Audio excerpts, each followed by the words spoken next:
Pandharkawada police station मध्ये महिला दिवस मोठ्या उत्साहात साजरा। 8 मार्च रोजी जगभर जागतिक महिला दिन साजरा केला। 8 मार्च रोजी जगभर जागतिक महिला दिन साजरा केला जात असताना पांढरकवडा पोलीस स्टेशन येथे देखील महिला दिन साजरा करण्यात आलाय।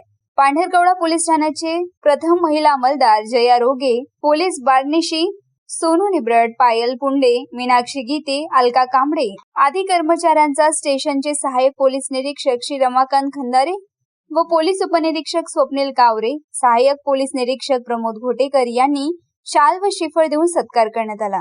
तसेच त्यांना त्यांच्या उत्कृष्ट कामगिरीबद्दल प्रोत्साहन देण्यात आले आणि भविष्यात देखील अशाच पद्धतीने उल्लेखनीय कामगिरी करावी यासाठी शुभेच्छा दिल्या। मारेगाव वार्ता वाजित कुरेशी, पांढरकवडा, यवतमाळ।